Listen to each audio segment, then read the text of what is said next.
RG Kar hospital जो 1886 में राधा गोविंदाकर जी के द्वारा कोलकाता में एस्टेब्लिश किया गया था। ये पूरी तरह से गवर्नमेंट के अंदर आती है, जो West Bengal University Health Science से एफिलिएटेड है। इस हॉस्पिटल में नॉर्मली पेशेंट ट्रीटमेंट के साथ स्टूडेंट्स को भी ट्रेंड किया जाता है। इसी ट्रेनिंग के दौरान एक ट्रेनी डॉक्टर का रेप किया जाता है बहुत ही बेरहमी के साथ, और रेप के दौरान चीख या तोड़फोड़ की आवाज़ तक किसी को हॉस्पिटल में सुनाई नहीं देती है। हाय फ्रेंड्स, मैं मार्क्समैन करूँगा इस मर्डर केस से आपको इंट्रोड्यूस, सो वीडियो को लास्ट तक ज़रूर देखें। आइए जानते हैं इस केस के बारे में। एक्चुअली आरजीकर मेडिकल कॉलेज की एक ट्रेनी डॉक्टर जो रेसिडेंट ड्यूटी पे थी। अब ये रेसिडेंट ड्यूटी क्या होता है? नीट जैसे इंडिया के one of the toughest exam crack करने के बाद स्टूडेंट को गवर्नमेंट कॉलेज मिलता है जहां उनका ट्रेनिंग करवाया जाता है। उन्हीं ट्रेनिंग में रेसिडेंट ड्यूटी भी फेस करना होता है, जिसमें आपको ऑलमोस्ट 24 आवर्स की ड्यूटी करनी होती है। साल में आपको 20 से 30 दिन ही रेसिडेंट ड्यूटी में छुट्टी मिलती है, वो भी बहुत मुश्किल से।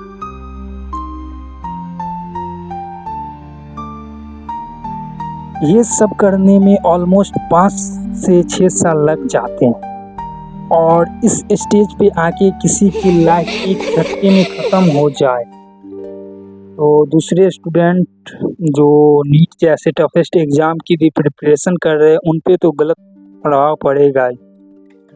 तो कोलकाता की कल्याण सिटी के सही चौक से बिलोंग करने वाली सिस्टर मौमिता देवनाथ, जो आरजीकर हॉस्पिटल में रेसिडेंट ड्यूटी पे थी, 24 आवर्स ड्यूटी करने के दौरान जो मौमिता थक गई तो रेस्ट के लिए वो एक सुनसान कमरे में जाती है, जहां इसे शांति मिलती थी और आराम करती थी। लेकिन ये बात से अनजान थी मौमिता की किसी दरिंदों की गंदी नज़र उस पर पड़ चुकी है।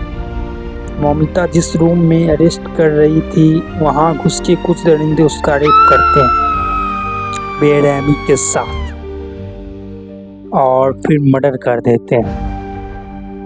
रेप इस तरह से किया गया कि प्राइवेट पार्ट से लेकर के आंखों तक ब्लीडिंग हो रहा था।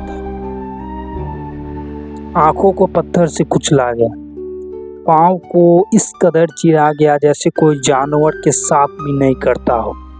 आमतौर पे एक इंसान में 15 ग्राम सीरम पाया जाता है, पर मौमिता के बॉडी से 150 ग्राम सीरम पाया जाता है।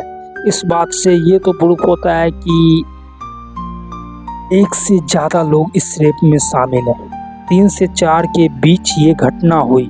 7 बजे सुबह में विक्टिम मौमिता की डेथ बॉडी मिलती है, लेकिन उनके पेरेंट्स को 10 बजे इन्फॉर्म किया जाता है। और इतना ही नहीं, उसके बाद भी पेरेंट्स को 3 घंटे बाद डेथ बॉडी सौंपा जाता है। क्लियर रेप होने के बाद भी इसे हॉस्पिटल के द्वारा सुसाइड बोला जाता है। कोई सुसाइड अपने प्राइवेट पार्ट और आंखों को कुचल के नहीं कर सकता सर। सुसाइड करने वाले इतना नहीं सोचते, जो डिप्रेशन में होते हैं उनका इतना साइंस के अनुसार दिमाग ही काम नहीं करता है जो इतना कुछ करने का सोचे। इतना ही नहीं, घटना के एक दिन बाद ही हॉस्पिटल में कंस्ट्रक्शन का काम शुरू हो जाता है। इन सारे बातों से ये तो पता चलता है कि या तो हॉस्पिटल का कोई अपना भी मिला है इस कांड में, और नहीं तो ऐसा भी है जो ऐसा भी हो सकता है कि जिससे ये हॉस्पिटल वाले डर रहे हैं। क्या जब रेप कर रहे थे तो उस हॉस्पिटल में कोई और ट्रेनी डॉक्टर नहीं थी? जब रेप हुआ होगा तो चीखने की आवाज़ या तोड़फोड़ की आवाज़ तो सुनाई देनी चाहिए ना। ऐसा कौन सा अस्पताल में रूम बना दिया था हॉस्पिटल वालों ने जो चीखने और तोड़फोड़ की आवाज़ तक नहीं सुनाई दी, वो भी 3 बजे रात में, जब पूरा मार्केट सुनसान होता है। सोचने वाली बात नहीं है। इस केस का तभी पता चलेगा जब सीबीआई सारे ट्रेनी डॉक्टर और जितने लोग उस हॉस्पिटल में थे उनका डिटेल्स लेंगे और सीसीटीवी कैमरा को फॉलो करेंगे।